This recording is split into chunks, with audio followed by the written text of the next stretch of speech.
Hello, welcome to part 6. We pick up on page 153 of my book, Days of Ragnarok. I'm the author, Tyler Woods, and I'm reading for you this morning. The ravine provides good cover and allows us to reach the shack in just over half an hour. We watch for nearly an hour longer with no sound or movement detected. Brent hands me the AR-15 while Alan holds the shotgun. Birdshot is replaced with alternating loads of buckshot and solid slugs. If trouble comes, it isn't going to be pretty. Brent circles around the back of the building and comes to the northeast wall. The setting sun casts long shadows for him to move without being lit up by the sun or casting a shadow.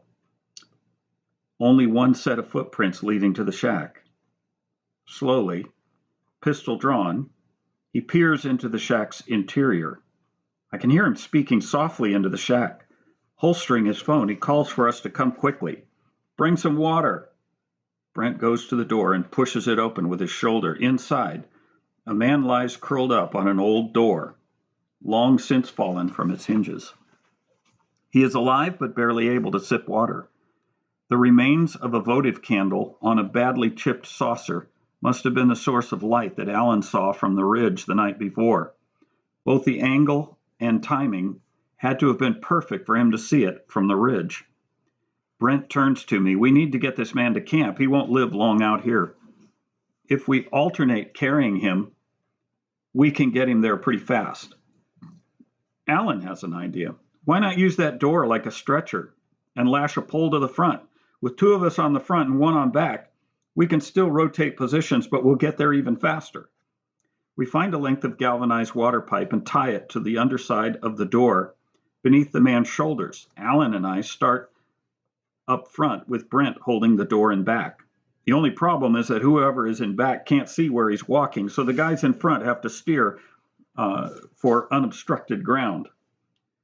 With all three facing forward, we make good time. Rotating positions helps us keep going, while a dried bush dragged behind us covers our tracks. Passing by the pit, Randy sends George Harden ahead to prepare the camp to receive the sick man. We stop twice along the way to give him sips of water, and he appears to be improving. At the medical hut, Anna is ready. She takes his pulse, puts a blood pressure cuff on him, and pulls the skin on the back of his hand by pinching it and letting it go. Next, she grabs an IV thermometer and takes an IR thermometer and takes his temperature through the ear canal. The man is now unresponsive. Anna goes into what I call her Viking mode. She quits being sweet and kind and starts barking orders like a drill sergeant. She's not mean-spirited. She simply sets aside politeness in favor of efficiency. When a life is on the line, she doesn't take time for feelings. You do what she says and don't bother her with lengthy explanations. She'll make nice when there's time for it. Right now, her patient needs a Viking. Anna barks short orders. Clothes off. Start with the boots. Jackie, I need a sheet. Jackie covers the man with a sheet as Anna removes his shirt. She smells the unmistakable odor of infection and has to make sure it isn't from a snake bite. Alan and I get the right boot off easily, but working to get his left boot from a swollen foot is apparently taking too long. Anna doesn't even turn to us from her head to toe examination. If you can't pull that off, cut it off. Jackie, get them some scissors.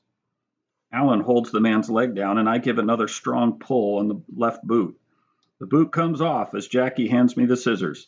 I feel some accomplishment as boot stores are no longer open for business. I get no praise from the Viking. Get his pants off, comes the next order. The odor from his left foot is obvious, but she continues her head-to-toe exam. She isn't going to miss anything. Watching her work sends mixed emotions. If I were hurt, my health would be in capable hands, even if those hands are attached to Nurse Zilla. Anna completes her exam and barks more orders. I hope we're in time. What he needs is an IV. Jackie, do we have distilled water? Running back to the counter, Jackie reaches way to the back corner. Better. I have 2 bottles of IV fluid. It says 0.45% sodium chloride. They have a pack with tubing and stuff in it. That's perfect. The tubing is an administration kit. Give it to me. Anna busily sets up the IV as she asks Jackie, where did this stuff come from? How did it get here? It was in the pack of medical supplies that were here when I arrived. I don't know who had it, but Cynthia gave it to me to store when the medical hut was built.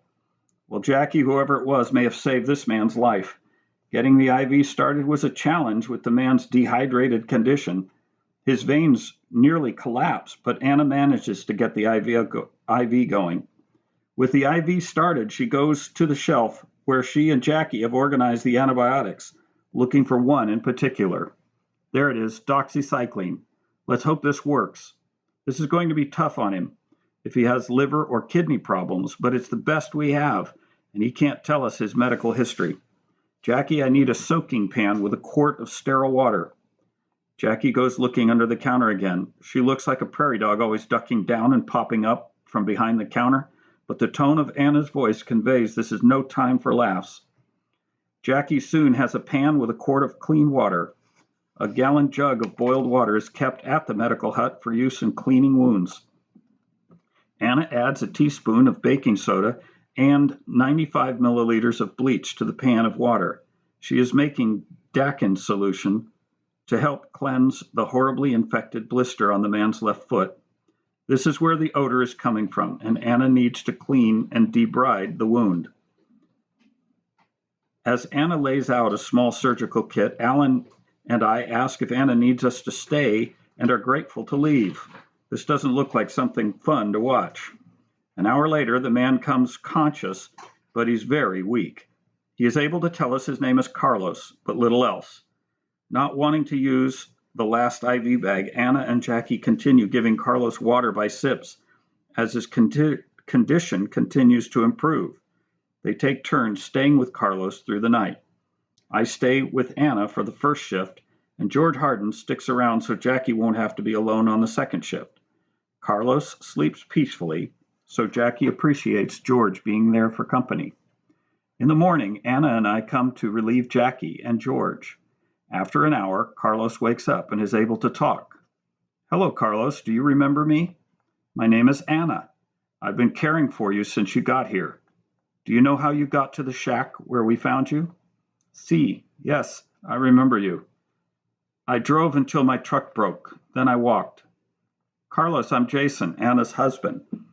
I was part of the team that found you and carried you here. Where did you come from? Carlos thought a moment. Fort Stockton. Fort Stockton? That's over 100 miles from here. Through some really bad country. How long were you walking? My truck broke a couple days ago. I walked for 2 days before finding the shack. Anna asked, did you have any water with you? I had a water jug, but only one, he says. When it was gone, I dropped it somewhere. When did you drop it? I ask. At the end of the first day. I was going to save some for the next day, but was too thirsty that night. Anna can't believe what she's hearing. You mean you walked all day yesterday without any water? He says, I had to. I had no more water to drink. Switching subjects, I ask, tell me why you left Fort Stockton. Why did you come south to here? I was going to Mexico. Things are better there. It is bad up here. People are dying, killing each other. There's nothing to eat. Water is sometimes bad and makes people sick. I had to go. It would be better to die in the desert than to stay. Anna is amazed to hear that things could be so bad. Isn't the government helping? What about FEMA or the police or military? When the electric stopped, the police went home to their families. FEMA never came, and nobody knows what the army is doing. There is no help, and all the stores are smashed up.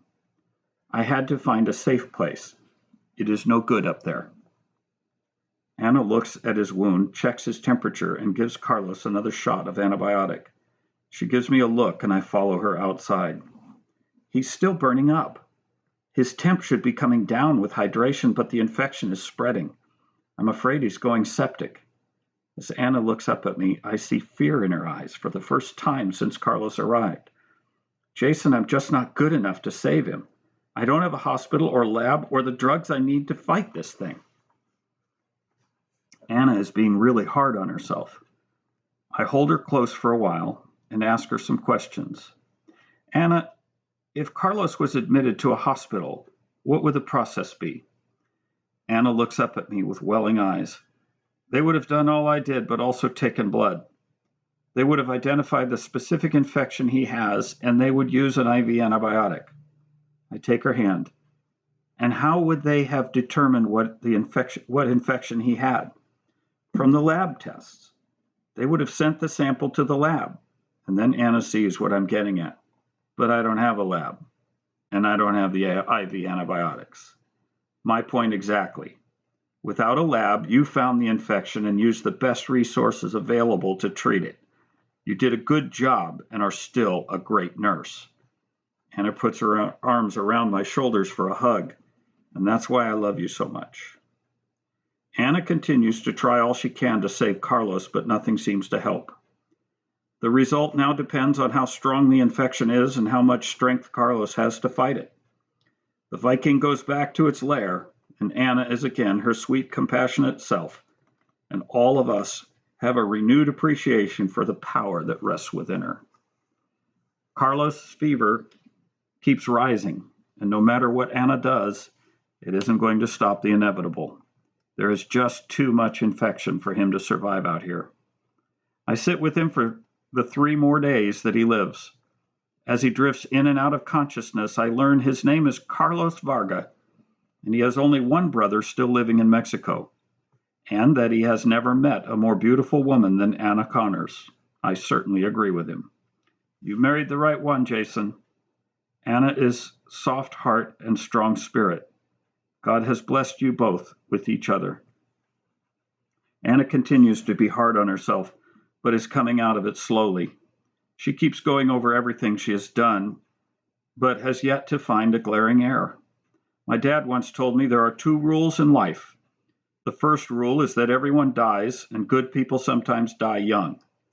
The second rule is that there is nothing you can do to change rule number 1. Anna is a good nurse who gets caught between those 2 rules. The pool party is unanimously postponed. It would be difficult to unwind with thoughts and prayers focused on Carlos recovering. Work is still suspended for Saturday and redirected toward conserving water and prayer for Carlos. A constant vigil is held in the HQ hut. Volunteers come and pray for a while, and then are relieved by another, then another. The reservoir is sealed, and the red clay settles out. Clear water is delivered to the wash hut, laundry, and kitchen. It is the single best improvement to life in camp. The bucket brigade is retired with honors, but the pool party will wait. Carlos comes in and out of consciousness, but shares his faith in God and that the journey he thought was to find a safer place in Mexico will be to heaven instead, where he will be safe always. As Carlos breathes his last, I'm holding his hand. There are tears of joy and sadness both, but not grief. Anna and Jackie have worked tirelessly and are for now beyond tears. They will come again later. The funeral is attended by all the camp.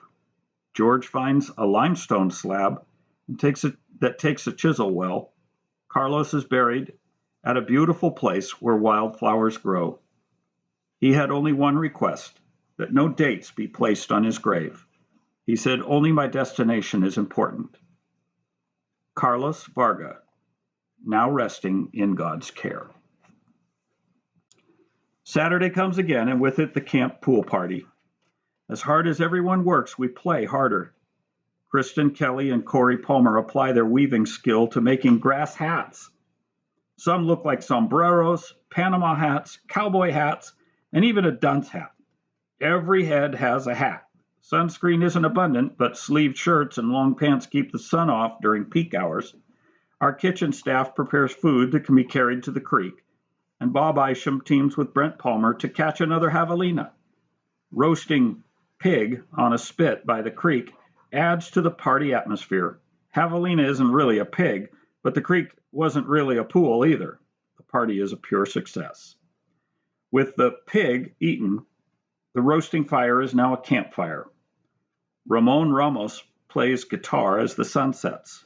Ramon arrived at camp with his wife Imelda and 3 children, Thomas, Lupe, and Zach. His pickup camper was on fumes when they pulled into the camp, but it did provide one less needed hut. Under a starlit sky, with stomachs full and bodies both rested and played out, sweet music fills the air. Some tunes are joined by singing, and others bring memories of better times. All who listen take time to search within ourselves to find solace in something. Loss has touched each life, but there is a spirit of hope among us. Mixed with tears, this hope is strong. Nothing like the wishful hope for better times. It is a sure hope that regardless of future events, we are going to be okay. I sit on a sandy spot with my back against a smooth rock, and Anna cuddles against me. Anna speaks softly so as not to interrupt Ramon's guitar playing. This may sound strange, but I don't think I've ever been this much at peace. Even on Intrepid, it was peaceful, but our destination was always ahead of us. Here, we don't know when it will be over or what the future will bring. Our life is just for today, and we'll deal with tomorrow when it gets here. I give Anna a squeeze hug. I know what you mean. Lately, I've been thinking about what matters and what doesn't. Most of my life has been busy doing what doesn't matter in the end, and racing to catch a finish line that moves away as fast as I can run. Carlos helped me get some focus. Did you know he held a master's degree in mechanical engineering? I had opportunity to make good money, or he had opportunity to make good money, but passed it up for jobs that paid him just enough to meet his needs. He told me that when a job offers you more money, it's buying something. That something is your mind, your will, and your emotions. They want you to think for them, be loyal to them, and look happy as you work for them. He said, we seldom own possessions, but possessions can own us. They become our masters, compelling us to work to pay for them and demanding our time to care for them. Anna sits up and is listening intently. Wow, Carlos was also a philosopher. He had quite an effect on you. I smile. A good effect, too. Life is way too short to waste on what doesn't matter. You matter. We matter. And people matter. But career empires, they don't matter. I think I'm learning contentment with much less than I needed before. Anna responds, maybe that's why we feel more at peace here. Here my work is important to others, but not for a paycheck that's usually spent before I get it. Across the creek from the campfire sit several others, along with Roxanne and Scott. Somewhere during the evening, Roxanne's hand finds its way into Scott's and remains. They are enjoying soft music and the dancing light of a campfire while the stars twinkle so brightly you can almost touch one. For Roxanne and Scott, talk is cheap. It's a cheap second to the communication their hearts share as they sit among friends, hand in hand. Roxanne's heart remains full with concern for her family, but she is grateful for Scott's friendship and support. Perhaps in time there'll be room for more. CQ, CQ, CQ. This is Kilo 5, Oscar Sierra, India. CQ, CQ, CQ. Pat Wagner is in the communication hut. This is one of the scheduled radio contacts where Jim passes on the news collected from other hams in different parts of the country. The Canyon Hideaway has its advantage, but being able to contact distant ham operators isn't one of them. All our news comes from Jim, who is dedicated to keeping us informed. Kilo 5, OSI, X-ray, Foxtrot 1, Foxtrot November, Foxtrot. I read you loud and clear. Jim's voice punches through the static. Pat adjusts the squelch to eliminate the background noise. Pat replies, sorry I'm a bit late this evening. The camp took a day off to splash around the creek and let off a little steam. It's been a great day, and it did a lot of good. Roger that, I'm sure it was needed by all. Please pass our condolences for the passing of Carlos. Rita and I were praying right along with you. Are you alone with the radio tonight? Yes, Jim, I'm afraid it's just me tonight. Everyone is at the campfire. They haven't looked this rested since we got here. That's good, Pat. I didn't want to spoil things with what's going on up country, but thought you should know just the same. Jim's voice has a more serious tone. Pat plugs in the headphones and puts them on. It's clear on this side, Jim. I've switched to headphones just the same. Go ahead. What you told me from Carlos was just part of it. There isn't a metropolitan area or large city that has answered a CQ in over a month. Some have relocated, but most have just gone silent, and we suspect the worst. Most urban areas went to riot right after the money failed. A lot of cities went dark even before the EMP because of fire-related outages and utility workers refusing to go near the riots. Outages caused sewer and water systems to quit. Urban streets flooded with raw sewage, and what water there was became polluted. There isn't a city of any size in the country that's safe to live in. Got that, Jim. Where did most people go? Some fled right away and got clear, but after 2 days, the exit roads became hopelessly jammed. Cars were abandoned, and the only way out was on foot. Hospitals had emergency power for a couple of days, but elderly people were dying as their oxygen ran out. Others from violence. It was too much for the coroner's office and funeral homes to handle.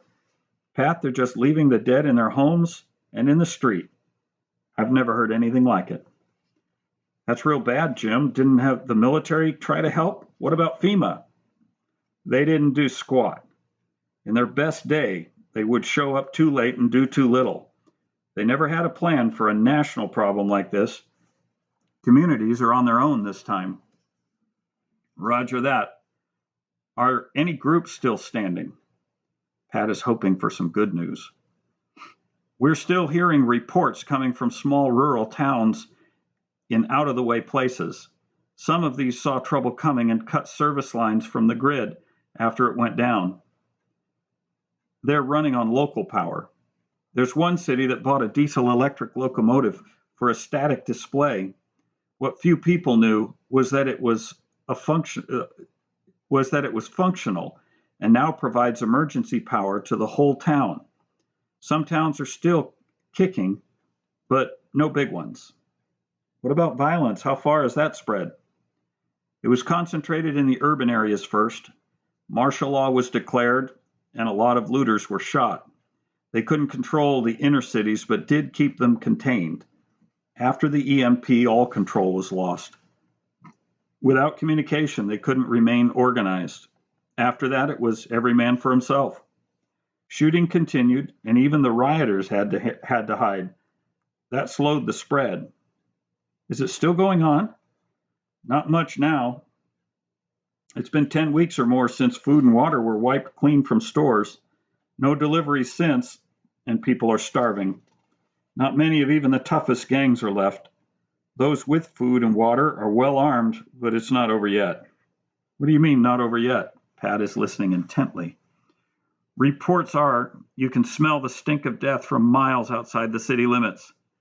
Typhoid and cholera are expected to start spreading in about another month. Perhaps a bit longer in the northern states, but it will hit them in the spring. This will be just like Haiti, except much worse.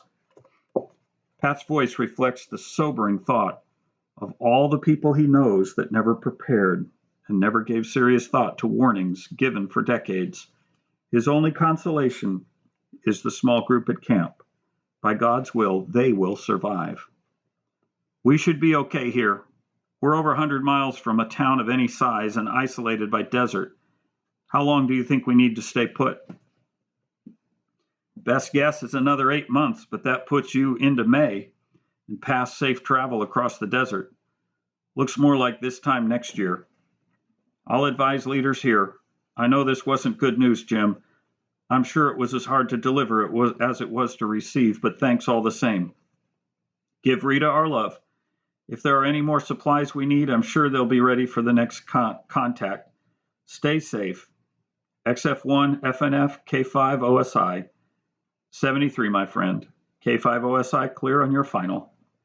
K5OSI, KF1FNF, God bless. We're praying for you all. KF1FNF 73, I'm clear. Darkness calls. Finishing touches are nearly complete on the isolation hut. It's downwind and has its own latrine and water barrel. A natural flat-topped rock serves as the base for a drop point where food, medicine, and supplies can be placed for pickup after the delivery person is gone.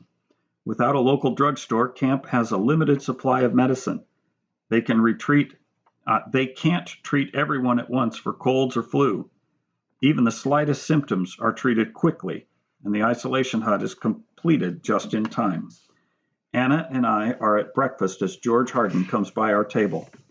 Anna, John coughed all night and didn't feel like coming to breakfast. Would you mind checking on him? George must be worried about John, as he would normally use this opportunity to go see Jackie. I'll check on him right away. Thanks for letting me know. Anna is almost done with her breakfast. I tell her not to worry about her dishes. I'll take care of them. She takes one more drink of her tea as she rises to go by the medical hut for her bag. John Stubbs shares a hut with George Harden and Scott. The others are already off to their work, but Anna can hear John coughing from just outside the medical hut. It doesn't sound good. John, it's Anna. Are you decent? Can I come in? John answers, yeah, come on in. He is pale and looking rough. George stopped by and asked me to have a look at you. I understand you didn't sleep well. What's wrong? Weak, coughing, headache. I feel bad. Anna takes John's temperature, heart rate, and blood pressure, then looks in his ears, eyes, and nose. Your blood pressure is okay. Heart rate is a bit high. No sign of sinus or ear infection. I'm going to take you to isolation to be on the safe side. Can you walk? Pat Wagner installs a bonus to the isolation hut. Among the assets that Matt and Cynthia stored with the food in the deep larder is a spool of communication field wire. Pat hooks up an auxiliary computer speaker at each end of the field wire between the medical hut and isolation huts. Using it like a child's tin can and string phone, it allows Anna and Jackie to talk to each other like a voice-powered phone. Jackie, can you hear me? We're here. Anna isn't sure how well the speakers will work since they hadn't had time to play with them yet. Yes, Anna, these are going to work well. I can hear you fine. How's our patient? He's pretty uncomfortable. I'll need some acetaminophen, ibuprofen, and Mucinex DM. I'll also need the kitchen to provide some tea and juice if they have it. Got it. Let John know that he's getting a new sleeping mat. We're burning his old one and cleaning the hut with a scrub down. John hears Jackie over the speaker and replies, and I just got that mat broken in. He heard you, Jackie. I think he's going to pull through. His sense of humor is still in good shape. Tell Jason I won't be home for dinner or breakfast or lunch. The girls are somewhat joking back and forth, but the isolation hut is not a fun place to be for the sick person, but especially for the caregiver. The hut has a patient cot and another for the caregiver with a partition wall between. Partitioning provides privacy, but more importantly, it allows for some isolation for the caregiver from the constant contact of possible contagions. A small table serves as desk and storage. About 10 yards from the door is a water barrel that is kept full and a big flat rock where supplies and food are dropped off. John responds well to meds, and his fever subsides by the next morning. George Harden and Scott hold an exorcism fire and carry John's sleeping mat to the ceremonial blaze. Roxanne and Jackie help the guys wash down the surfaces of the hut with vinegar solution from the kitchen. George jokingly says, if this place doesn't air out, I'll be dreaming of pickles all night. Day 3 comes and goes with no return of John's fever, so it is agreed to let him return to camp. Anna is glad to head home as well. Her first stop is the wash hut. The following day, Jackie and Anna review what they now call their practice drill. It is the first use of the isolation hut and gives them some ideas to improve how they will use it in the future. An updated medicine list was prepared and sent to Jim and Rita when John first got sick. They decide, if possible, to increase stock on hand because it typically takes Jim a few weeks to find the meds and another week or more to plan a flight. If a viral outbreak happens, those meds need to be on hand right away. Anna, that's the third time you've checked your temp this morning. Is something wrong? I don't know. Maybe I'm just tired and not myself. After spending 3 days in ISO, I'm not running a temp, but every now and then I feel kind of punkish, Anna replies. Checking inventory and expiration dates on sensitive medicine takes up most of the morning, but Anna and Jackie enjoy their time together. Anna enjoys the girl time with Jackie too. I see George stopping by a lot. He's a nice guy. Jackie brightens up. Yes, he is. I think he might like me. Anna's first thought is, "Ya think?" But softens her answer with, "That would be safe to assume. Do you like him?" Jackie's response is enthusiastic, to say the least. Well, he's smart, handsome, strong, kind, considerate, and eligible. Anna can't help but laugh. I'll take that as a yes. But be careful of your heart. Are you falling in love with him? After a moment of soul searching, Jackie answers, I think so. But camp isn't the real world, and I'm not sure what to do. It's exciting to meet someone like George and have him be interested in me, but knowing if he's the right one is a hard question right now. Feeling more like a big sister, Anna gives some sound advice. It's easy to fall in love out here, all alone with the stars and away from the rest of the world. What we don't know is how long it will last, or what we might find when we go back. Make sure of lasting decisions. They are for better or for worse, and either is possible. If you discover that George is the right one, having him with you will make facing that future a lot less intimidating. Just be sure as you can before turning your heart loose. Lunch, anyone? I enter the hut with George behind me. Anna loves it when I come to get her for meals. Anna says that my care of the little things assures her of my love and commitment. She meets me with a kiss and a hug before heading to lunch. Behind us are George and Jackie, hand in hand. And that ends our reading for today. See you again tomorrow.